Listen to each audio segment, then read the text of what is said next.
So I'll give you just a little routine, and I like to start with frog rock because it's going to get deep within your hip sockets, and it's just a great set your nervous system, mobilize every joint in your body. So squat behind the ball, press your pubic bone into the ball, drape over the ball, front of your chin on the ball, and rock forward and backwards, cushioning with your feet, ankles, knees, and hips especially.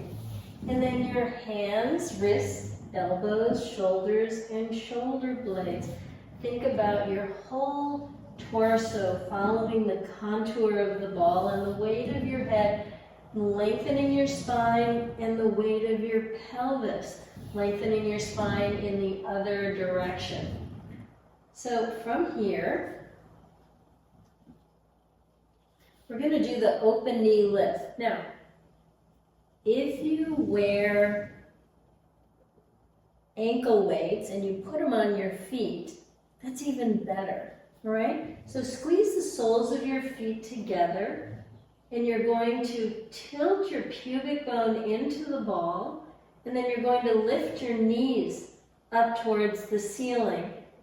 And you're going to continue to tilt and lift, and make sure you're on the right position on the ball. If you're too far forward, you're not going to have that effective lift and deep internal rotation. So you want your legs going down the back side of the ball, and you're going to tilt your pubic bone in. You can think about squeezing your adductor into the ball, and then think about lifting your knees, not lifting your feet. And then you can alternate tilt, lift, tilt, lift, tilt, lift, tilt, lift. Now, I'm going to show you what that looks like, putting the bells on my feet. So I love using the bells because there's water in them. And as you make this move, you're going to be sloshing the water around. So it's going to get more deeply in your hip socket. If you have weights on your feet, it's going to change the dynamics of the exercise a little bit because you have to come over the ball a little bit further. But you're still going to get the lift. Just get as far back on the ball as you can and tilt and lift your knees up. Tilt and lift. So I love the increased load with the weight on my feet. And then you alternate, and that, wow, if you don't feel that deep in your hip socket, I'd be concerned that the neurology might not be working optimally. And then always end with a few in the middle again. Now, the next exercise is foot side to side. Not a very original name, but it works.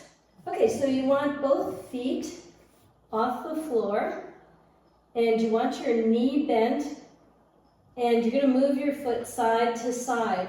Now, it's about a 90-degree angle that your knee is. If it's too close here, you're not going to get the benefit. If it's too far down here, you're also not going to get the benefit. The body's really beautifully designed in angles and the way fascia runs so that a joint angle is very specific. And you just move your foot side to side, trying to go for the elasticity in both directions.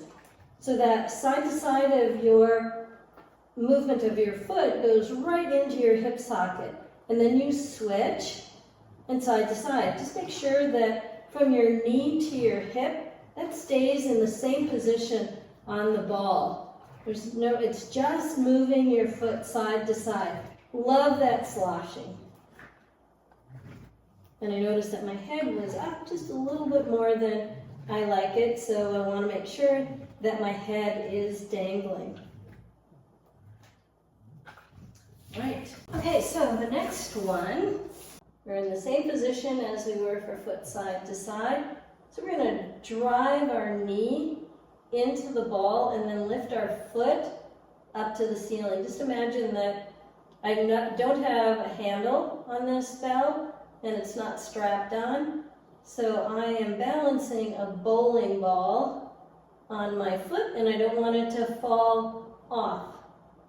You always want to drive the knee in, and actually what you're doing is you're tilting your pubic bone in, activating your abs, and then reach your foot up. Now turn your foot out and press, lift, press, lift, press, lift, press, lift, and turn your foot in, press, lift, press, lift, and I'm getting all the areas within my deep hip rotator.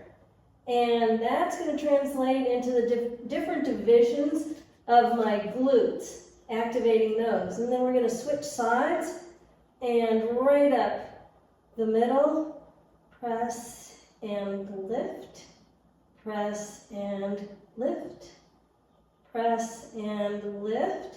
Turn your foot out, press and lift. And we'll do 2 more.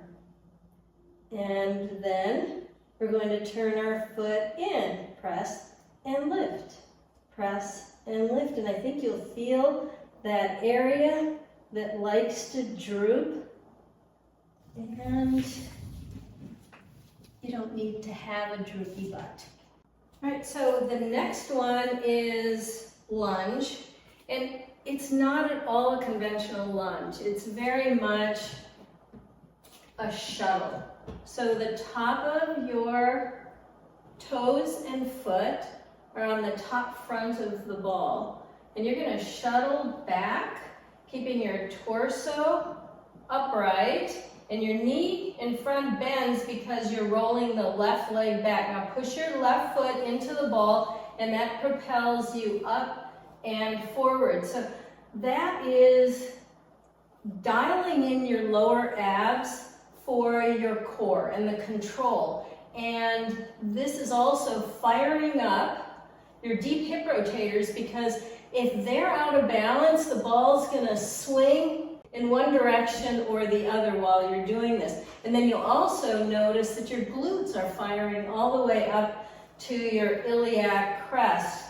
But when you push your foot into the ball and you propel yourself up and forward, all of your essentials are activated.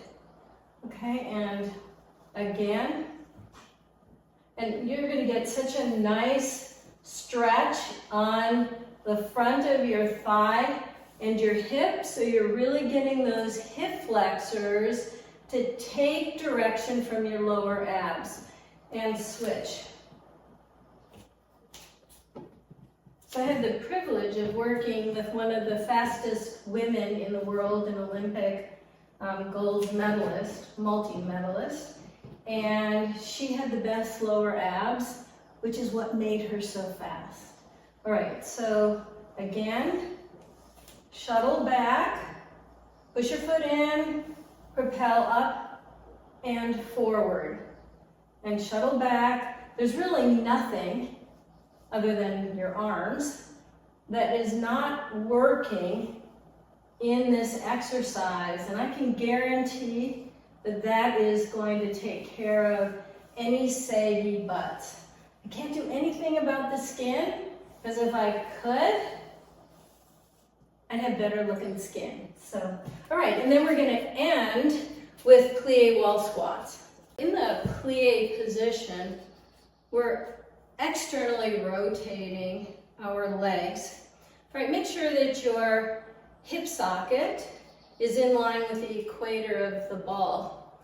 Reach the bell overhead and use a heavy weight. And slowly lower down. And you want to have mindfulness of the connection between your feet, your pelvic floor, your lower abs, your torso lift, your head floating as you're doing this.